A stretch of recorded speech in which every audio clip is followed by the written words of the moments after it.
Hello everyone, welcome back to another video. I hope सब कुछ बढ़िया चल रहा हो आप सबकी जिंदगी में। एंड आज की वीडियो में ना हम बात करने वाले हैं कि भाई क्यों मैंने टॉप मॉडल लिया स्कॉर्पियो एन का, क्यों मैं Z2 पर नहीं गया। आज हमारे सामने Z2 खड़ी है, बट एक चीज ना मैं आपको पहली क्लियर कर देता हूँ भाई, आप कोई भी कार पर जा रहे हो ये आपके ऊपर डिपेंड करता है। सोशल मीडिया के हवे पे मत जाओ। जितना आपका बजट है, अगर आपका बजट ज्यादा है फॉर्च्यूनर पे चल जाओ भाई, ऑडी पे चल जाओ। अगर आपका बजट कम है स्विफ्ट पे चल जाओ। जो मैं कहना चाह रहा हूँ, हर कार अपनी जगह सही होती है। बट इस वीडियो में ना हम Z2 के बारे में बात करेंगे, क्या आपको इसके ऊपर जाना चाहिए या नहीं जाना चाहिए, और पर्सनली मैं Z2 पर क्यों नहीं गया, मेरे क्या रीजन थे, Z6 पर क्यों नहीं गया, मतलब सब कुछ ना आपको इस वीडियो में पता चल जाएगा। साथ के साथ भाई जो ये बीस्ट खड़ी है, जी हाँ ये आपके सामने खड़ी है, all new Scorpio N Z2, इसके बारे में हम बात करेंगे क्या क्या इसमें ऑफर होता है। भाई एक बात तो है, मार्केटिंग के लिए भले महिंद्रा ने से 11-12 लाख जितने में भी लॉन्च करा था, अब तो बंदे भूल भी गए होंगे, बट एट प्रेजेंट ये आपको मिल रही है एक्स शोरूम 13,05,000, और ये है पेट्रोल वेरिएंट। एक्स शोरूम 13,05,000 में आपको इतनी बड़ी सी एसयूवी मिल रही है। ये तो नो डाउट भाई महिंद्रा ने बहुत बढ़िया काम करा है। बट अब बात करते हैं इसमें आपको मिल क्या रहा है। जैसे इधर टॉप मॉडल खड़ा है Z8 लग्जरी, ये आपको पता है भाई 26-27 तक का चल जाता है। 4x4 हो तो और ज्यादा चल जाता है। और हाँ भाई जो मेरी वाली आपको पता ही है 4x4 है, इसमें आपको 4x4 नहीं मिलेगा। बट फ्रंट से स्टार्ट करें, इधर आपको ट्विन स्पीक लोगो मिलता है, कोई भी क्रोम का ट्रीटमेंट नहीं मिलता है, जो मुझे पर्सनली अच्छा लगता है। टॉप मॉडल में जो क्रोम है इतना पसंद मुझे नहीं है, मतलब कि मैं ऐसा हूँ कि डी क्रोम वगैरह ऐसी चीजें भाई ज्यादा एस्थेटिक मुझे लगती है। एंड हेडलाइट यूनिट की बात करें, इसमें आपको हेलोजन सेटअप मिलता है, इंडिकेटर भी इसमें आपको हेलोजन मिलेंगे। एंड नीचे आपको फॉग लाइट वगैरह नहीं मिलेगी, ना कोई डीआरएल्स मिलेंगी। स्किड प्लेट वगैरह भी इसमें आपको ऐसे नहीं मिलती है जो सिल्वर कलर की टॉप मॉडल में मिलती है। बट ग्राउंड क्लियरेंस की बात करें 187 mm की ना इसमें ग्राउंड क्लियरेंस आपको मिल जाती है। अब हम साइड में आ जाते हैं भाई, टायर साइज इसमें आपको 17 इंचेस का मिलता है, जो कि बढ़िया बात है। चाहे आप Z8 लग्जरी का मैनुअल ले लो, उसमें भी आपको 17 इंचेस के टायर मिलते हैं, तो इसमें भी वही मिल रहे हैं। अलॉय आप आफ्टर मार्केट लगवा लो, नहीं तो टॉप मॉडल के लगवा लो, ये सब चीजें तो बढ़िया है। बट जो पर्सनली मुझे बढ़िया नहीं लगता है ना भाई, अभी आपने देखा होगा XUV 700 का वो जलने वाला सीन आया था, महिंद्रा ने बोल दिया कि आफ्टर मार्केट मॉडिफिकेशंस कराई है तो हम जिम्मेवारी नहीं लेंगे। मतलब कि उनकी ना कुछ ऐसी स्टेटमेंट आई थी। तो यार कॉमन मैन जो मेरी तरह है, जो 25 लाख रुपए खर्च रहे, वो तो यही सोचेगा यार कि आफ्टर मार्केट मॉडिफिकेशन में क्यों कराऊं, बाद में कुछ क्लेम वगैरह की दिक्कत ना आ जाए। इसलिए पर्सनली भाई मैं टॉप मॉडल पे गया कि मुझे कुछ भी काम बाहर से नहीं कराना था, क्योंकि आपको होता है टॉप मॉडल में भाई हर कुछ आता है। बस मैट डलवा लो, रेन वाइजर लगवा लो। वो आपने एसेसरी की वीडियो भाई देख ली होगी, जो मैंने लगवाई है जेन्युइन एसेसरी। अब इसकी बात करें यार, इधर आपको हेलोजन सेटअप मिलता है, तो ऑब्वियस बात है एलईडी वगैरह आप लगवाओगे, नीचे आप फॉग लाइट वगैरह भी लगवाओगे। और इंटीरियर की बात करूंगा, बहुत सारा काम आपको कराना पड़ेगा ही। बट अगर आप वो हो, सीधे साधे बंदे हो, जो कंपनी आपको दे रही है उसमें आप काम चला लोगे, तो Z2 पे आप जा सकते हो भाई, बुरी बात नहीं है। जी हाँ, Z2 बहुत बढ़िया वेरिएंट है। जैसे स्टार्टिंग में बताया, हर कार बढ़िया है। मैं अगेन यही रिपीट करूंगा। एक बात है, महिंद्रा इसे जल्दी नहीं देगी, आपको 2 साल तक तो वेट करना पड़ेगा। मारम मारी इतनी ज्यादा है ना भाई, क्योंकि जो इसका प्राइस पॉइंट है बहुत ही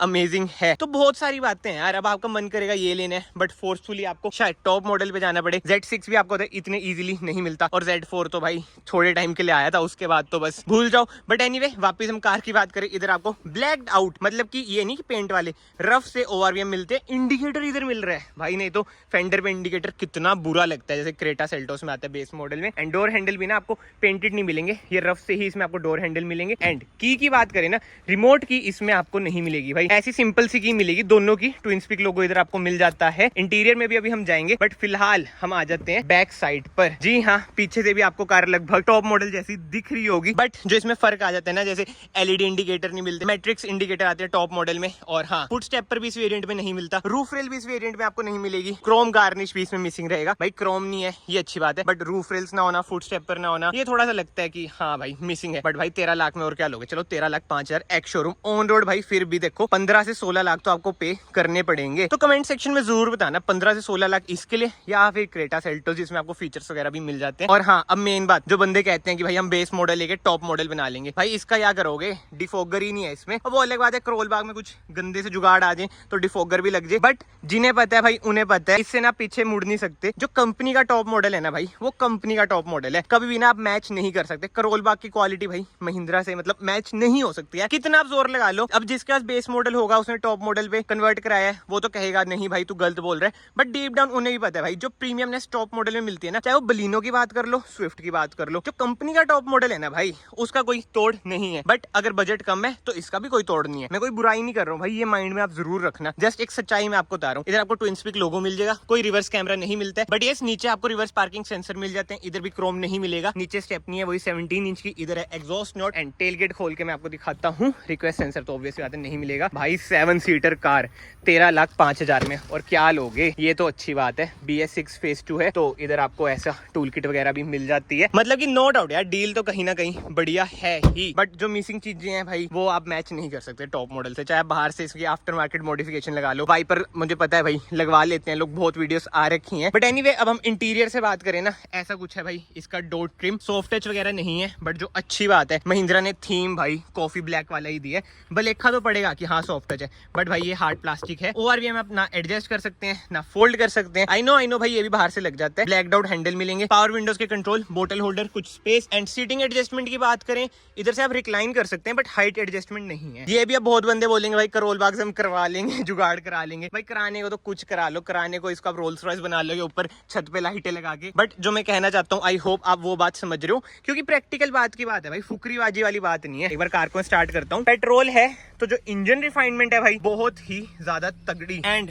सबसे मेन बात, 13,05,000 में आपको फॉर्च्यूनर जितनी पावर मिल रही है, 200 bhp with 370 Nm of torque. भाई मायने रखती है भाई। इंजन जो है ना, ये टॉप नॉच है, जो भागता है लाजवाब, क्योंकि 2000 सीसी टर्बो पेट्रोल इंजन है भाई। इसमें तो भाई हेड्स ऑफ है महिंद्रा को, बहुत ही अच्छा काम करा है भाई। जिस प्राइस पॉइंट पे जो इंजन आ रहा है लाजवाब भाई, क्योंकि आपको होता है जो डीजल आता है इसमें, उसमें 130 bhp आती है। छोटा इंजन है जो टॉप मॉडल है डीजल का, उसमें 173 bhp के राउंड आती है। बट पेट्रोल में इन्होंने भाई ऐसे धोखेबाजी वाला काम नहीं करा है। क्या मतलब, इनमें पेट्रोल इंजन नहीं है छोटे वाला। थार 4x2 में भी पेट्रोल सेम ही आता है जो थार 4x4 में आता है। अब हम बात करें स्टीयरिंग व्हील की एडजस्टमेंट की बात करें, टिल्ट है, टेलीस्कोपिक तो चलो टॉप मॉडल में भी नहीं आता। एंड स्टीयरिंग माउंटेड कंट्रोल्स की बात करें, इधर से आप इंफोटेनमेंट स्क्रीन कंट्रोल कर सकते हैं। इधर आपको क्रूज कंट्रोल वगैरह कुछ नहीं मिलेगा। वही है भाई AX5 XU700 की तरह, इधर से आप कंट्रोल कर सकते हैं इसकी MID। वही Z4 जैसी इसकी MID है, tachometer, speedometer. And infotainment screen की बात करें, क्लासिक वाली इंफोटेनमेंट स्क्रीन। अब इसके बिना भाई दो नजर ही है। कहने वाले कहेंगे भाई क्या स्क्रीन दे दी गंदी सी, और सोचने की बात है कि बेस मॉडल में भी स्क्रीन दे दी। तो ये नजरिया सबका अलग अलग रहेगा। मैं तो यही कहूंगा कि भाई अच्छी बात है, बेस मॉडल में कम से कम ये चाइनीज सी स्क्रीन तो दी है। अगर खाली रहता तो बहुत गंदा लगता है। वरना का बेस मॉडल देखना भाई क्या डब्बा लगता है। और ये देख लो बेस मॉडल बढ़िया, मैनुअल AC कंट्रोल्स मिल जाएंगे, हैजार्ड लाइट का स्विच।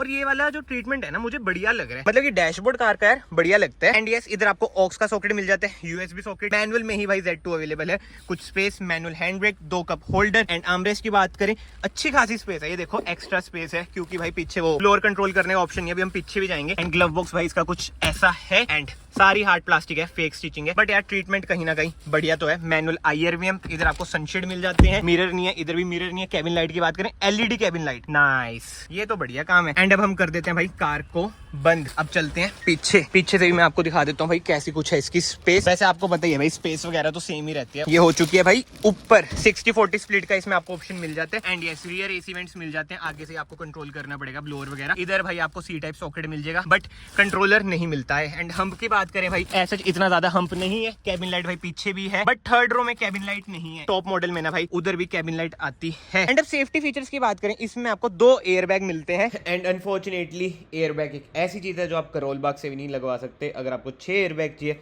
फिर तो आपको टॉप मॉडल ही लेना पड़ेगा। बट इसमें ना एक Z2E आता है, जिसमें आपको ट्रैक्शन कंट्रोल वगैरह, मतलब कि ABS with EBD, ESC, hill hold assist जैसे ना फीचर्स मिल जाएंगे। बट इसमें अनफॉर्चुनेटली भाई नहीं है। एंड फ्यूल टैंक कैपेसिटी की बात करें, 57 लीटर्स की इसकी फ्यूल टैंक कैपेसिटी है। तो कमेंट सेक्शन में जरूर बताना भाई, क्या आप Z2 पर जाएंगे जिस प्राइस पॉइंट पे आ रहा है, और क्या आप आज के टाइम में भी आफ्टर मार्केट मॉडिफिकेशंस में बिलीव करते हैं। भाई देखो, मेरा तो कंटेंट है मॉडिफिकेशन का, तब नहीं मैं इस पे गया। बट मुझे पता है भाई आने वाले टाइम में ना महिंद्रा क्या हर कंपनी ये रूल लाने वाली है कि कुछ भी आपने एक्स्ट्रा वायरिंग वगैरह करी तो हम वारंटी वगैरह ना अवॉइड कर देंगे। तो वही बात है भाई, सब कुछ ना सोचना पड़ता है। बाकी तो आप लोग अपने ओपिनियन कमेंट सेक्शन में जरूर लिखो, आपको क्या लगता है। Z2 पर जाओगे, अगर जाओगे तो ऐसे चलाओगे, ज्यादा से ज्यादा अलॉयस डलवा लिए, या फिर भाई प्रॉपर मॉडिफिकेशन करा लोगे। एंड कमेंट सेक्शन में ना ये भी बताना भाई, क्या आप भी मेरी तरह ही सोचते हैं कि कभी कंपनी का बेस मॉडल टॉप मॉडल वाली फील नहीं दे सकता। जो मुझे लगता है भाई वो मैं आपको बता रहा हूँ। अगेन कमेंट सेक्शन ओपन है, अपने ओपिनियन भी जरूर देना। एंड अगर आपको वीडियो पसंद आई है, वीडियो को लाइक जरूर करना। एंड महिंद्रा को भाई अगेन हैट्स ऑफ है, इस प्राइस रेंज में जो इंजन दे रहे हैं ना 200 bhp वाला भाई। Z2 में भी ना आपको ये इंसुलेशन के लिए कवर सा मिलता है, जो कि अच्छी बात है यार, लाजवाब। बाकी तो मैं आप सबको मिलता हूँ नेक्स्ट वीडियो में। Till then bye bye, take care.